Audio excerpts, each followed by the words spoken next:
এখন যারা অরাজকতা সৃষ্টি করতে চাইছে, খবর নিয়ে দেখেন ওই 5ই আগস্টে যারা বিতাড়িত তাদের সাথে এরা তলে তলে আবার খাতির শুরু করেছে। বাংলাদেশের জনগণ যেহেতু বিএনপিকে ভোট দিয়ে সরকার গঠন করতে ক্ষমতা দিয়েছে, সেই জন্যই তাদের জ্বালা হচ্ছে এবং এই জ্বালার কারণেই তারা এইসব কর্মকাণ্ড করছে। যারা একটা ঘোলাটে পরিস্থিতি তৈরি করতে চেষ্টা করছে, তারা দেশের মানুষের কর্মসংস্থান নিয়ে কোনো কথা বলে না। আমাদের লক্ষ্যই ছিল, আমাদের উদ্দেশ্যই ছিল যে আমরা সরকার গঠন করতে সক্ষম হলে আমরা এরকম খাল খনন করব। আমাদের লক্ষ্য ছিল যে আমরা সরকার গঠন করতে সক্ষম হলে আমরা নারীদেরকে স্বাবলম্বী করার জন্য মায়েদের হাতে আমরা পরিবার ভিত্তিক মায়েদের হাতে আমরা ফ্যামিলি কার্ড তুলে দেব। সেটির কাজও আমরা শুরু করেছি। নিশ্চয়ই আপনারা খবরে দেখেছেন না? আমরা বলেছিলাম শুধু কৃষকদের খাল খনন না, কৃষকদেরকে সহযোগিতা করার জন্য যাতে বছরে অন্তত একবার হলেও তাদেরকে সরাসরি ভাবে আমরা সহযোগিতা করতে পারি, সেই জন্য আমরা ফ্যামিলি কার্ডের মতন কৃষক ভাইদের কাছে কৃষক কার্ড দেব। সেটির কাজে আলহামদুলিল্লাহ আমরা শুরু করেছি। আমরা বলেছিলাম যে আমরা সরকার গঠন করতে সক্ষম হলে এই যে গ্রাম অঞ্চলে যে স্কুলে বাচ্চারা, ছোট ছোট বাচ্চারা আছে, প্রাইমারি স্কুলে বাচ্চা আছে, এই বাচ্চাদেরকে আমরা নতুন স্কুলের পোশাক দিব। এই বাচ্চাদেরকে আমরা বই খাতা নেওয়ার জন্য নতুন ব্যাগ দিব, স্কুল ব্যাগ দিব। সেটির কাজও চলছে।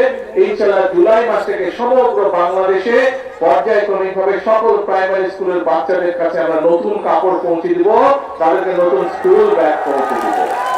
প্রিয় ভাই বোনেরা, আমরা বলেছিলাম যে আমরা সরকার গঠন করতে সক্ষম হলে আমরা এই যে এলাকায় বিভিন্ন মসজিদ মাদ্রাসা আছে, অন্য ধর্মেও যে ধর্মীয় প্রতিষ্ঠান আছে, এইখানে যারা ব্যক্তি আছেন, মুসলমানের ইমাম খতিব আছেন, মসজিদ মাদ্রাসায় অন্য ধর্মের যে ধর্মীয় গুরু আছেন, তাদের জন্য আমরা সম্মানের ব্যবস্থা করব।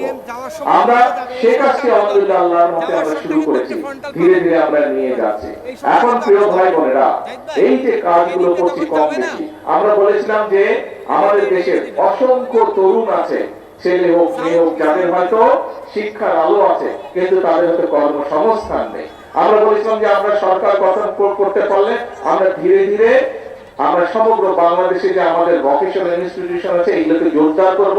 প্রয়োজন হলে আমরা নতুন ব্যবস্থা নেব যাতে করে আমাদের ছেলেরা, আমাদের মেয়েরা টেকনিক্যাল নলেজটা তারা পেতে পারে এবং দক্ষ মানুষ হিসেবে গড়ে উঠতে পারে। ফলে দেশি হোক বিদেশি হোক, যাতে করে তারা কর্মসংস্থানের ব্যবস্থা করতে পারে। কিন্তু প্রিয় ভাই বোনেরা, আপনি যখন কোনো কাজ করেন, সেটি আপনার নিজের কাজ হোক, কৃষি কাজ হোক, সেটি যে কোনো কাজ হোক না কেন, সংসারের কাজ হোক, একটা নিয়ম কারণ আছে না? যে কোনো কাজ করতে তো কাজের একটা নিয়ম কারণ আছে। এই নিয়ম কারণটাকে মেনে নিয়েই তো কাজটা করতে হয়, তাই নয় কি? আপনি যদি হাঁস পালেন, গরু পালেন, ছাগল পালেন, ধান চাষ করেন, সবজি শাকসবজি চাষ করেন, তারপরেও তো নিয়ম আছে। কখন আপনি বীজ বুনবেন, কখন আপনি পানি দিবেন, কখন আপনি সার দিবেন, নিয়ম কারণ আছে না? ঠিক যে কোনো অন্যায়কারীর তাকে শাস্তি দিতে হলে, তাকে তার বিচার করতে হলে সরকারের কতগুলো নিয়ম কারণ আছে। এখন আমরা খেয়াল করছি প্রিয় ভাই বোনেরা, গত কয়েকদিন ধরে কিছু সংখ্যক মানুষ, আপনারাও খেয়াল করেছেন, পত্র পত্রিকায় দেখেছেন, আপনারা রেডিও টিভিতে দেখেছেন, আপনারা কিছু সংখ্যক মানুষ একটা পরিস্থিতি তৈরি করার চেষ্টা করছে। রাস্তাঘাট বন্ধ করে দিচ্ছে, যানবাহন চলাচল বন্ধ করে দিচ্ছে, এখানে আগুন ধরাচ্ছে, ওখানে উত্তেজনা সৃষ্টি করছে। এই কাজগুলো যারা তারা করে, তাহলে আপনারা কি মনে করেন, প্রথমে কি আইনের শাসনকে তারা বাধাগ্রস্ত করছে না? আইনকে আইনের মতন কি চলতে দিচ্ছে না। প্রিয় ভাই বোনেরা, আমরা খেয়াল করে দেখেছি যে এই যে অন্তর্বর্তীকালীন সরকার যখন ক্ষমতায় ছিল, এই 12 তারিখের নির্বাচনের আগে যে অন্তর্বর্তীকালীন সরকার ছিল, সেই সময় আমরা দেখেছি দেশে কয়েকটি দুঃখজনক এরকম অন্যায় ঘটেছে। সেই অন্যায় যখন ঘটেছে, আমি নিজে সেই সকল বাচ্চার মায়েদের সাথে কথা বলেছিলাম।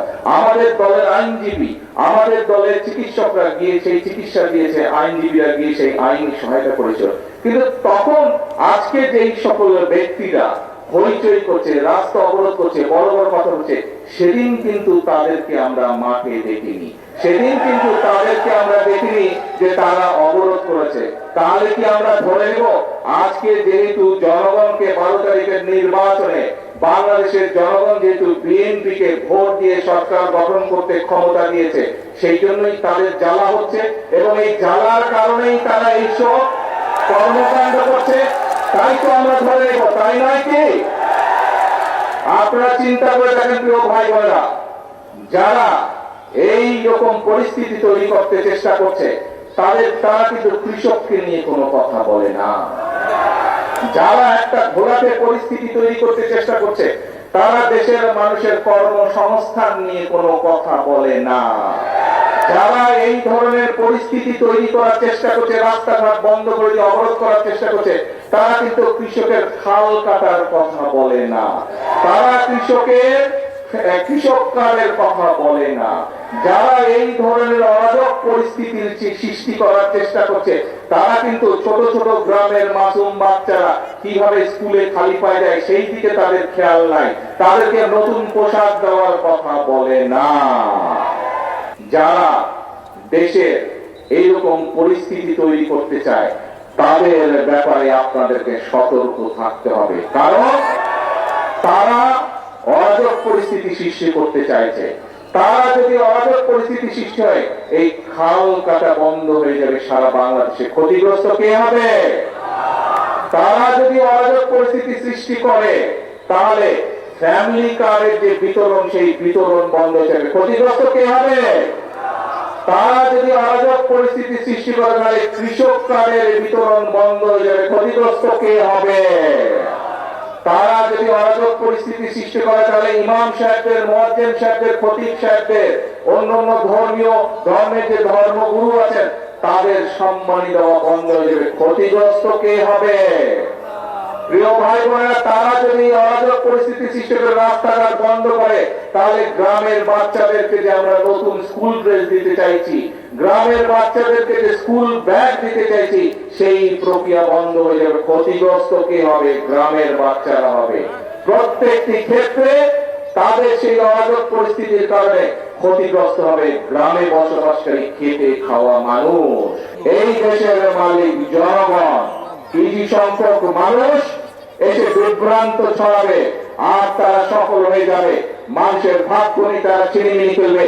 এই কাজ আর হতে দেওয়া যাবে না। যারা জনগণের সাথে থাকবে, জনগণের পাশে থাকবে, জনগণের জন্য কাজ করবে, বাংলাদেশের জনগণ তাদেরকে সাথে নিয়ে এই দেশকে রক্ষা করবে যে কোনো ষড়যন্ত্রের হাত থেকে। ঠিক? এবং সেজন্যই আমি বলি এই দেশ আমাদেরকেই গড়ে দিতে হবে, এই দেশ আমাদেরকেই করতে হবে, জনগণকে সাথে নিয়ে করতে হবে। আমাদের আজকের প্রতিশ্রুতি এই খাল খনন কাটার মধ্যে দিয়ে আমাদের প্রতিশ্রুতি হচ্ছে একটি কর্মকাজ, কর্মদেশ। সবার আগে সবার আগে বাংলাদেশ। আল্লাহ হাফেজ। বাংলাদেশ জিন্দাবাদ। বাংলাদেশ জাতীয়তাবাদী দল জিন্দাবাদ। আসসালামু আলাইকুম।